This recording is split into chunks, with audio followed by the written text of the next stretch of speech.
My husband tried to erase me from my own life, starting with the deed to our house. But when I uncovered his forged documents and fraudulent plans, I didn't fall apart. I built something new, a legal support business with my daughter, a reputation for fighting back, and a home he could never touch again. The notice came while I was brewing chamomile tea, my small rebellion against coffee, which always gave me jitters. I was standing in the kitchen of the home I'd lived in for 22 years, barefoot on cool tile, wearing my softest cardigan, when I saw the envelope slipped through the mail slot. Certified mail, the kind that always brings bad news in triplicate. It was from the county clerk's office. I opened it with the same calm I use to deal with overdue book patrons at the library. This is to confirm the voluntary transfer of ownership of parcel ID number 81,243, residential property, to GT Renovations, LLC. Signature on file, Deborah Ann Hensley. My heart didn't stop. It tightened, like a drawstring cinching too fast. I blinked, reading it again. Voluntary transfer? GT Renovations? My signature? And there it was. A looped D that looked almost right, but not quite. He had misspelled my middle name, Ann, with an E. I was frozen for a full minute, long enough for the tea kettle to scream and for me not to hear it. Gary. The name hit like a slap to the back of my neck. My husband of 28 years. Charismatic, grinning, good with his hands, Gary, who'd been renovating the back porch for 3 months now, though all I'd seen him bring home were cheap tiles and worse excuses. I stared at that forged signature, my forged signature, and thought, he actually thinks I won't notice. I called him immediately. He picked up on the third ring, sounding breathless. Deb, can I call you back? I'm in the middle of... You forged my name, Gary. Silence. I could almost hear the gears turning. What are you talking about? He finally said too casually. The house transfer. GT Renovations? You filed it last week. Oh, that, he said, laughing a little. It's just a formality. Tax stuff, don't worry about it. I didn't sign it. You're overreacting. His voice got firmer. It's temporary. We can talk about it tonight. But we didn't. Because that night, he left. I found the note hours later, tucked into the drawer where we kept unpaid bills and dead pens. Don't wait up. Going to Doug's. Back next week. The scent of gasoline clung to his flannel jacket still hanging by the door. Beer breath and ego. That's what he'd been reeking of lately. I sat down at the kitchen table with the letter still in my hand and felt nothing. Not yet. Just numb recognition. This man I had trusted. This man who once brought me sunflowers for no reason, who held my hand through 2 miscarriages, who cheered the loudest at our daughter Tina's graduation, had just tried to steal the roof from over my head. The worst part? He thought I was too passive to do anything about it. He had no idea who I used to be. Tina was the first to notice something was off. She'd just moved back in a few weeks prior. Mid-20s, between jobs, heartbroken from a bad breakup. She needed a soft landing. I needed her without realizing it. She came with boxes of thrifted art, mismatched mugs, and 100 questions I hadn't been ready to answer. But that Tuesday, she came into the kitchen holding a receipt. Did you know Dad spent $1,200 at Stone and Brick Depot? I looked up from the crossword I was pretending to do. Shouldn't he be using the contractor account for that? She asked, furrowing her brow. Why is it charged to your joint credit line? I took the receipt from her and ran my finger over the date. Last Thursday. 3 days before the forged deed was filed. I'll ask him, I said, as if I meant it. Tina didn't push.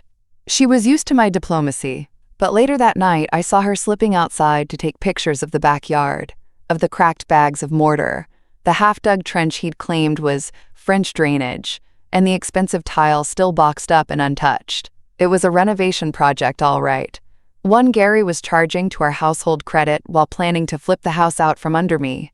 That same week, Gary called just once. Deb, we need to talk about refinancing. It's smart business. You'll get a payout and can move somewhere more manageable. More manageable? That was the word he used. Like I was some aging burden to offload. I said nothing. Just listened and recorded it on my phone under the voice memo file I'd labeled insurance. I'd created it 2 days after the forged deed showed up. Just like I'd pulled the old fireproof box from the attic, my time capsule from a life before motherhood. Inside, beneath my college degree and Tina's hospital bracelet, was something I hadn't looked at in 2 decades, my prenup. Signed in 1994, notarized, witnessed, and drafted, with the help of Frank Lister, the senior partner at Danbury and Locke, where I'd worked as a paralegal before giving it all up to raise our daughter and support Gary's independent contractor career. Back then, I had insisted on a prenup. Why? Gary had asked, back when he still loved me in public. Because I believe in contracts, I'd said, tucking my red curls behind one ear. And I believe people change. He'd called it insulting. I'd called it insurance. And now it was going to save my life. That weekend, I drove out to the old law office, just to see if Frank was still alive and working. He was, grayer, but sharp as ever. His receptionist looked at me warily until I gave her my name. Debbie Hensley? He says you can come back right away. Frank didn't even stand, just grinned and pointed to the chair across from his desk. Well, he said. I always knew that quiet brain of yours was going to burn someone one day. What did he do? I told him, not everything, but enough. About the LLC, the forged signature, the transfer. He didn't blink, just pulled his reading glasses down and said, "Still got that prenup?" I slid it across the desk, and the expression on his face made me feel 25 again. Debbie, this thing is a fortress. I don't know who helped you write it, but it's rock solid. You did, I reminded him, and he chuckled. I owe you a favor, he said. Want to cash it in? I nodded. Let's burn him slowly. That night, Tina knocked on my door. Mom, I think you should see this. She handed me Gary's old burner phone, the one he'd used on and off for business calls. He must have thought it was still in the truck, but he'd left it plugged in the kitchen, probably too buzzed to realize. I flipped through the messages while Tina sat silently on the edge of the bed.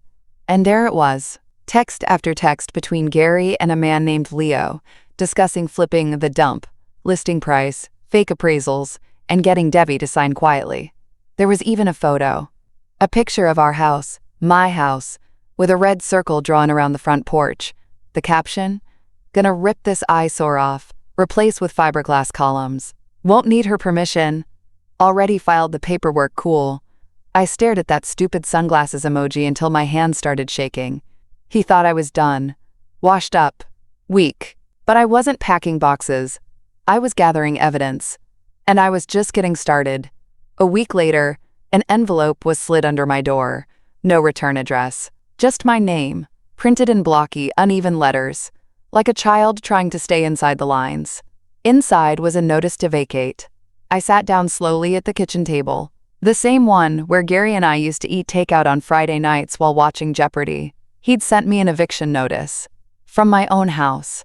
The gall was almost impressive. The notice claimed I was an unauthorized occupant of property now owned by GT Renovations, LLC. He wanted me out in 30 days. I looked out the window at the garden I planted myself. The lavender was in bloom. The rosemary bush was wild and overgrown. A family of squirrels had made a nest in the cedar tree by the shed. This was my home. My name was still on the title, but he was betting I wouldn't fight it. He was counting on me to go quietly, to box up my life in a rush and shuffle out like a guest who'd overstayed. That was the moment I stopped pretending. Frank filed an emergency petition to stay the eviction, citing forgery, fraud, and contested ownership. Judge Holloway agreed to a hearing in 10 days. 10 days to prepare. 10 days for Gary to dig his own grave. Tina was relentless. She cataloged every receipt she could find. Gary's charges to the joint card, payments to fake contractors, even the Home Depot invoices that had my address listed as the billing and his LLC as the customer. Meanwhile, I recorded every phone call, every voicemail, every conversation with his associates. The voice memo app on my phone was a war chest. And then came Mrs. Ellsworth. She rang the bell holding a plate of lemon bars, her lipstick perfectly drawn on like she had a brunch date with 1982. I heard about the nonsense, she said, eyes twinkling. Figured you could use something sweet. I invited her in, mostly out of manners. But when she sat down, she pulled something else from her bag. A flash drive. From my security cameras, she said. Caught your husband and one of his pals arguing on the lawn last week. Something about needing your signature, or she'll ruin the whole thing. Thought it might be useful. I took it, stunned. Mrs. Ellsworth just winked. Never underestimate a bored widow with too many cameras and a legal pad. That night, I sat with Frank in his office, going through everything. Deed documents with my forged signature, texts, memos, voice notes, photos, receipts, the prenup, the flash drive. When we finally looked up, it was past 10. "You've got 'em," Frank said, shaking his head. "Dead to rights. You want to go scorched earth?" I didn't hesitate. "Yes." He smiled. "Then let's turn up the heat." The next day, Gary pulled into the driveway like he owned the street. His truck was loaded with wood he'd never use and ego he couldn't afford. I watched from the living room as he slammed the door and sauntered up the walk. He didn't knock, just opened the door and stepped inside, like he still had a key to this kingdom. "You're still here," he said, annoyed. "Deb, I told you. You need to be out by the 15th. This is holding up the listing." I stayed seated on the couch, calm as ever. He waved a manila folder at me. "Got a buyer lined up. Cash. Wants it quick. I can cut you a check. Just sign off. Be smart about this." I looked at him. Really looked. The creases around his mouth were deeper. His jaw twitched when he was nervous. Always had. And that duffel bag by the door still reeked of gasoline and beer. "You need my signature," I said evenly. "Of course I do. It's just a formality." I smiled. "So was the prenup." He frowned. "What prenup?" I leaned forward, elbows on my knees. "The one I kept. The one you signed in '94. The one that says in the event of fraud or infidelity, you forfeit all claims to marital property." He laughed, but it was the wrong kind of laugh. Too loud, too forced. "You're bluffing." "I'm not," I said, handing him a crisp photocopy from the file Frank had prepped. "And neither is Judge Holloway. We've got a hearing scheduled. You'll be served officially by Monday." His face went pale, then red, then white again. "You don't have anything," he muttered. I reached for the remote and hit play. Gary's own voice filled the room, grainy but unmistakable. "Just get her to sign. She doesn't know crap about real estate. I already filed the deed. The place is mine." His face crumpled. "That's illegal," he said quietly. "Yes," I said. "It is." Court was scheduled for 9 a.m. sharp. I arrived at 8:15. Pressed slacks, pale blue blouse, hair pinned up the way I used to wear it back when I knew how to silence a conference room full of junior associates with just a glance. I even wore my old paralegal ID clipped to the inside of my bag. Not for them, for me. A quiet reminder, you didn't forget who you are, you just filed it away for a while. Gary showed up at 8:59. Late, rumpled, and sweating through a too-tight blazer. He brought a man named Lonnie as his legal representation.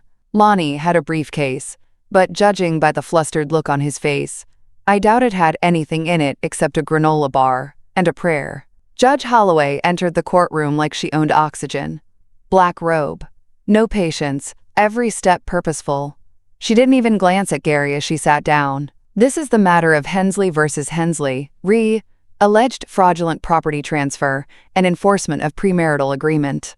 I took a deep breath and stood when asked. Frank was right beside me, calm as ever. He didn't say much. He didn't need to. He handed the judge a carefully indexed binder. "My client's husband forged her signature on a deed transferring ownership of the marital home into a shell LLC he solely controls," Frank began, his voice measured.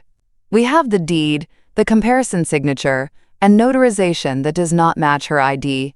We also have text message evidence of intent to defraud, including statements that Ms. Hensley, quote, doesn't know crap about real estate, and a voicemail where he confirms he filed the transfer without her consent." Judge Holloway didn't blink, just flipped through the binder like it was a morning crossword. "And the prenuptial agreement?" she asked. Frank passed it over. I watched her eyes flick across the first page. Then the highlighted clause on page 5. The one that read, "In the event of fraud, deceit, or deliberate misrepresentation, the non-offending party retains sole rights to shared assets, including, but not limited to, real property, financial accounts, and retirement holdings." Judge Holloway looked up. "Is this your signature, Mrs. Hensley?" "It is." Mr. Hensley? Her eyes turned like headlights. Gary squirmed. Yeah, but things were different then. Were they? She asked, perfectly dry. Because from what I'm reading, things haven't changed at all. His lawyer jumped in. Your Honor, if I may, my client was under the impression that the transfer was a routine marital asset maneuver. Tax efficiency. Judge Holloway's eyebrows shot up. Are you suggesting your client forged his wife's name and filed fraudulent documents with the county for a tax deduction? A murmur rippled through the room. No, I'm not saying he, Lonnie stammered, sweat visibly forming at his temples. Frank remained silent, allowing the hole to deepen. Then I took the floor. I'd also like to submit into evidence this flash drive, I said, handing it to the bailiff. Judge Holloway plugged it in herself. The screen flickered to a grainy video. Our backyard, twilight, and two men arguing next to Gary's truck. If she doesn't sign, this whole deal tanks, Gary was yelling. I don't care what it takes, just make it happen. She's too soft to fight. The video paused. The courtroom held its breath. Anything else? The judge asked me. I nodded. A summary of joint account charges Gary made in the last 60 days, billed as quote, home improvement expenses, but used at liquor stores, casinos, and novelty shops, one of which, Your Honor, sells custom neon signs. I believe he purchased one that says, Man Cave King. Even Frank chuckled at that. Judge Holloway folded her hands. Mr. Hensley, she said slowly, do you understand that forging a deed and attempting to evict your wife from a jointly occupied home is not only grounds for divorce and asset forfeiture, it is also a criminal offense? Gary tried to speak. Nothing came out. I am freezing all transactions involving GT Renovations, LLC, effective immediately, she continued. All financial activity tied to Mr. Hensley's name is to be placed under review. And as for the house, she turned to me, it stays in your possession, Mrs. Hensley. As it should have from the beginning. Gary sagged like someone had cut the strings that held him upright. The final blow came softly. I will also be referring this case to the district attorney's office for review, the judge said. Forgery, attempted fraud, and contempt of court are not civil matters. Frank raised a single brow. I didn't smile, but I didn't need to. Gary stood there, stunned, while the bailiff approached to give him a copy of the judge's order. He didn't even look at me. Couldn't. But I looked at him.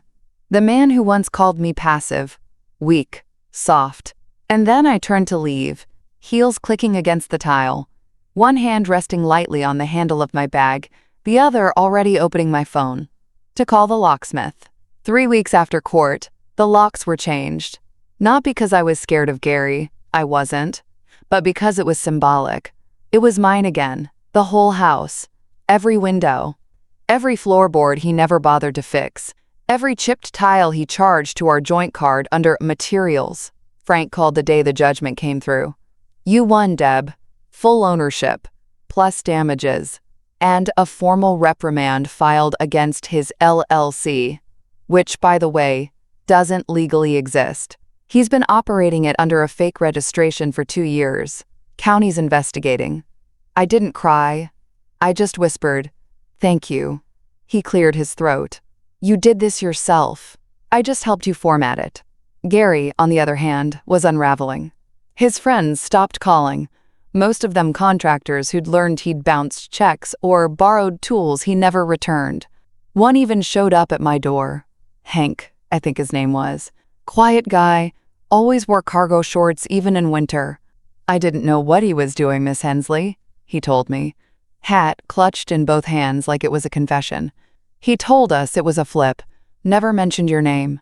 If I'd known, he left an envelope with a dozen photos of Gary showing off the house like it was his latest trophy. One even showed him holding up a mock sold sign in front of my lavender bush. I added it to the evidence archive, but I didn't need it anymore.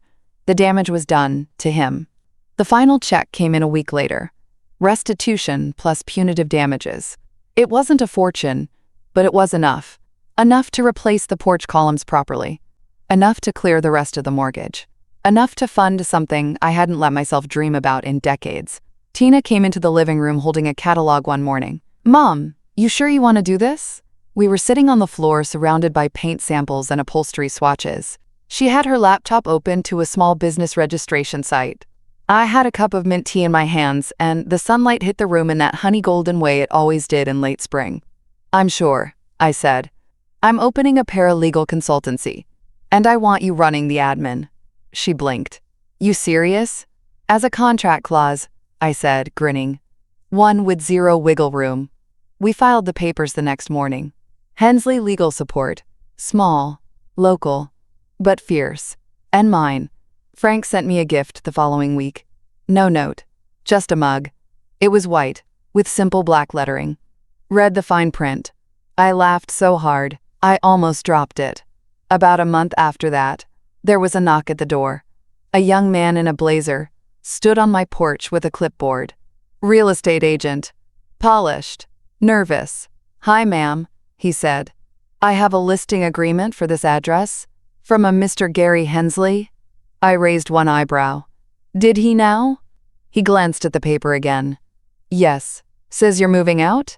He listed the property with our firm. And, I interrupted gently. "Oh, he didn't tell you?" The agent blinked. "Tell me what?" "I kept the house," I said, stepping out onto the porch. "And the LLC, and everything else he tried to sneak out with while I wasn't looking." He looked utterly lost. I smiled. "You might want to call Gary," I said, "and suggest he start reading contracts before signing them. Or forging them." That night, I sat on the newly painted porch, sipping tea and watching Tina string fairy lights over the railing. The lavender was fuller than ever. The rosemary had been trimmed back. The squirrels still ruled the cedar tree. The house was quiet in the best way. No slamming doors, no lingering gasoline stink, no passive-aggressive muttering about managing finances. Just peace. Just me. I'd always been the quiet one, the agreeable one, the don't-rock-the-boat type. But let me tell you something. There's a very specific kind of power in not forgetting a single detail. In being underestimated for so long that when you strike, they never see it coming. Gary thought I was weak, but he forgot. I was a librarian, a mother, a legal mind in soft shoes, and I remember everything. 2 weeks later, Tina found a shoebox while hunting for the toolbox. "Mom," she yelled upstairs, "I think I just found Gary's brain in a box." I raised an eyebrow but followed her down. The box was heavy, covered in dust, smelled like gasoline, mildew, and old lies.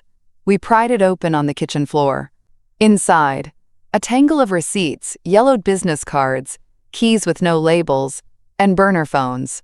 3 of them. "Of course," I muttered, snapping on gloves. We went through it all. One receipt caught my eye. A hardware rental invoice, dated 2 days before the fake deed was filed. He'd rented a heavy-duty paper cutter and industrial-grade laminator from a shop in Ashford, 20 miles away. Tina tilted her head.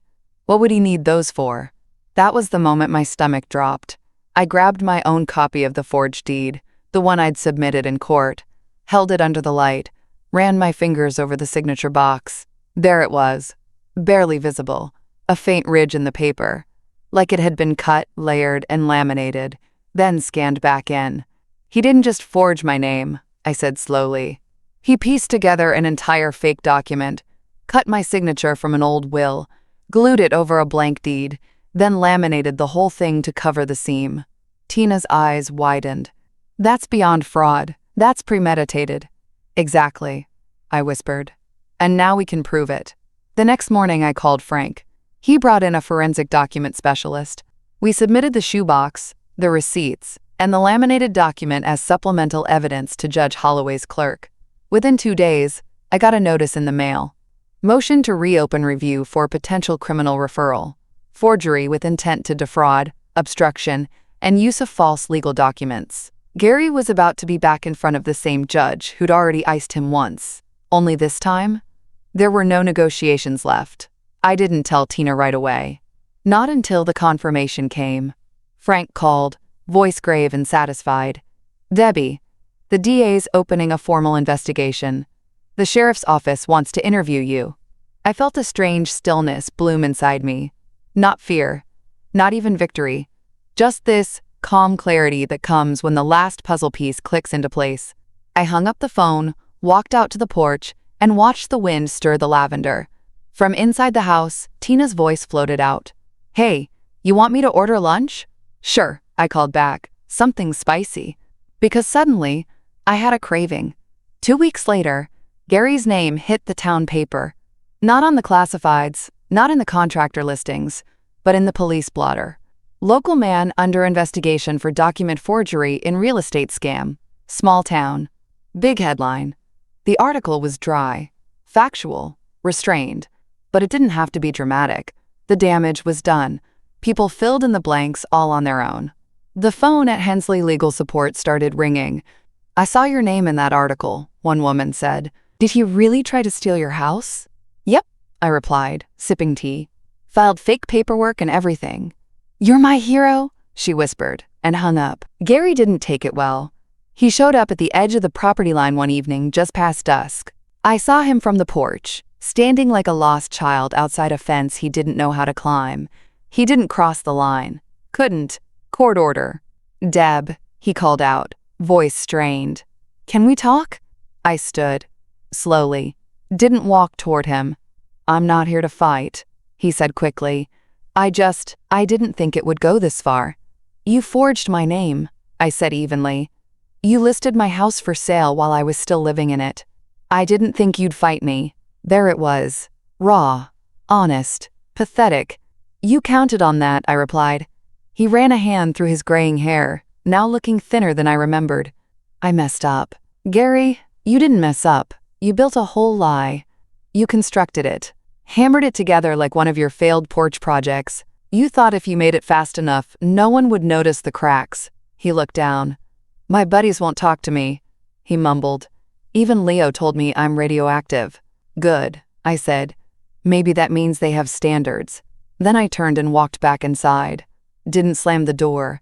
Didn't even look back. By Friday, I got a call from the sheriff's office confirming Gary had been formally charged with attempted fraud, filing falsified documents, and tampering with legal records. Frank called me that night just to say, "He should have read your name a little closer," before misspelling it. I laughed for a full minute. Then I framed that original notice, the one with the botched Anne, hung it on the wall above my desk.